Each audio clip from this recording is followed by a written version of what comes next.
Lucia di Lammermoor. Music by Donizetti. Words by Camerano. Naples, 1835. London, 1838. New York, 1845. Apart from the fact that our queens of song seem still to find in the part of Lucia an irresistible opportunity for vocal display, it is difficult to see why this opera retains its place in the repertoire. The Waverley novels, stripped of their atmosphere and their rich Scottish humour, are but dry bones at the best, and The Bride of Lammermoor emerges badly from the skeletonizing process. Scott's piteous romance of poor Lucy Ashton and the Master of Ravenswood, as treated by Donizetti's librettist, Camerano, becomes a chronicle of gloom unrelieved by any lighter touches. A commonplace plot moves heavily through 3 acts to the accompaniment of music that is at once pretentious and undistinguished. The various persons of the drama hardly admit of characterization, and Donizetti has attempted none, but, for the delight of amateurs of Il Bel Canto, there is always the lime-lit heroine, with her boundless prodigality of trills and roulades, vainly attempting to conceal the poverty of the melody under a tangle of trumpery ornament. To the general public, Lucia means the mad scene with its flute obbligato, the soprano romance, regnava nel silenzio, the tenor solo, fra poco Americo Vero, are to be found in all operatic albums. And the sextet, Chi me frena, had an immense reputation until the advent of Rigoletto, with its famous quartet, Un dì se ben rametomi, gave the conoscenti something more deserving of their enthusiasm.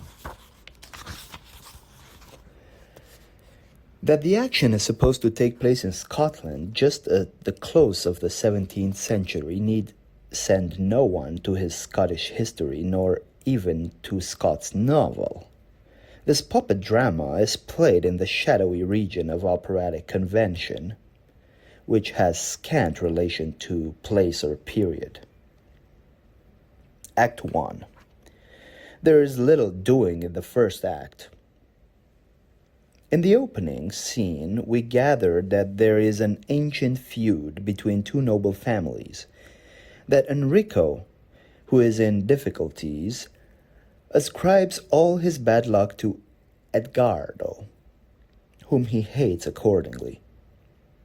In order to repair his fallen fortunes, Enrico has arranged to give his sister Lucia in marriage to the wealthy Arturo, before consulting her wishes in the matter, and is naturally furious on learning from his retainers that she has already given her heart to the hated Edgardo.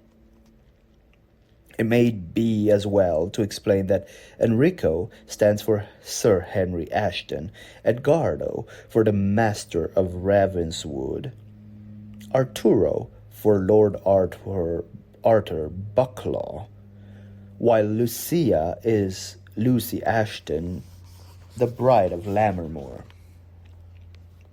Scene 2 shows us the moonlit garden and the fountain where Lucia is waiting for her lover.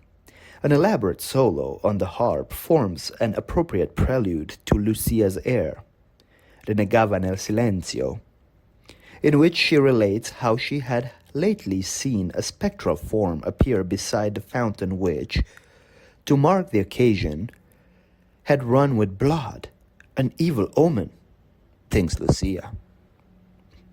And, indeed, ill news is on the way. Edgardo enters, only to tell her that they must part at once. He leaves for France that night. In a long duet, they plight their solemn troth, and say farewell. The sugary waltz tune, Verano a te sull'aura, must be noticed. It is usual to refer to it as one of the gems of the opera. Act 2. We do not get far in this act before we discover that Enrico is a black-hearted fellow, as are also Normanno, his henchman, and Raimondo, his chaplain. The three have conspired to wreck the happiness of poor Lucia. Edgardo has now been for some months in France. He has never failed to write regularly to his affianced bride, but not a single letter has reached her. All have been intercepted by her brother Enrico. Still worse, that gentleman has not hesitated to forge a letter showing that her lover had been faithless to his vows. Thus armed, and with the ready help of Raimondo, he works upon the heart of the unhappy girl until she has abandoned all hope, and then tells her that he himself is on the brink of ruin from which she alone can save him by an immediate marriage with Arturo. Lucia's consent is at last wrung from her. Arturo arrives, the guests assemble, to the music of a choral march, Per te d'immenso giubilo, which is first cousin to the first Druids chorus in Norma. The marriage contract is produced, and Lucia has just signed it when Edgardo makes a dramatic entry, in time to confound the guilty, but too late to save the wretched lovers from their doom. All are paralyzed for the moment. "Edgardo, oh thunderbolt!" is Lucia's strange remark, and the great sextet, Chi me frena, begins. Those who are familiar with the quartet in Rigoletto are not likely to be greatly impressed by this composition for 6 voices, only 3 of which attain to individual importance. The music throws little light on the situation, but from the words we gather that Lucia's stony despair admits not even the relief of tears, that Edgardo is torn between love and a desire for revenge, while Enrico is a prey to late remorse. Normanno, Raimondo, and Alisa, Lucia's confidant, serve merely to fill in the harmonies.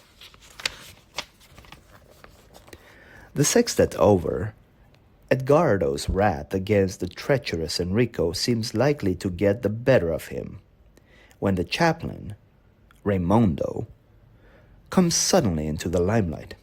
After cautioning Edgardo against the wickedness of harboring revenge, he even quotes scripture for this purpose, he proceeds to convince him of the hopelessness of his case by drawing his attention to Lucia's signature on the contract of marriage.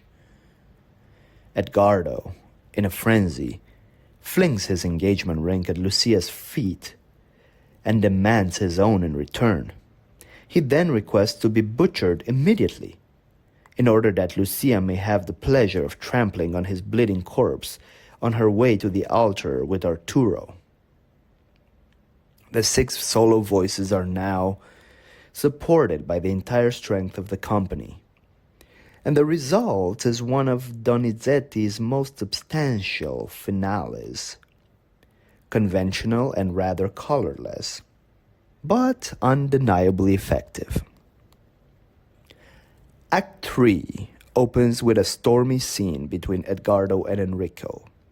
In a long hammer and tongs duet, they express a mutual desire for each other's blood and arrange for the inevitable duel, which the master of Ravenswood insists shall be fought among the tombs of his ancestors. A jubilant chorus of retainers is interrupted by Raimondo, who breaks the awful news. Lucia's reason has given way, and she has murdered poor Arturo in their bridal chamber. The heroine now wanders onto the scene to show us that, whatever the state of her mind may be, she has her voice under perfect control. The meanderings of distraught maidens, on the lyric stage at least, are apt to run on much the same lines both in matter and method, and Lucia, in her mad scene, has points of resemblance with sleepwalking Amina, Denora with her shadow, and Marguerite in prison. In the opening andante, in Dolce Suono, she imagines herself once more in the moonlit garden waiting for Edgardo. The orchestral reference to her earlier solo, Verano a te su Laura, anticipates Gounod's masterly use of this device in the prison scene in Faust. But the phantom rises from the fountain, as of old, and puts the dream to flight.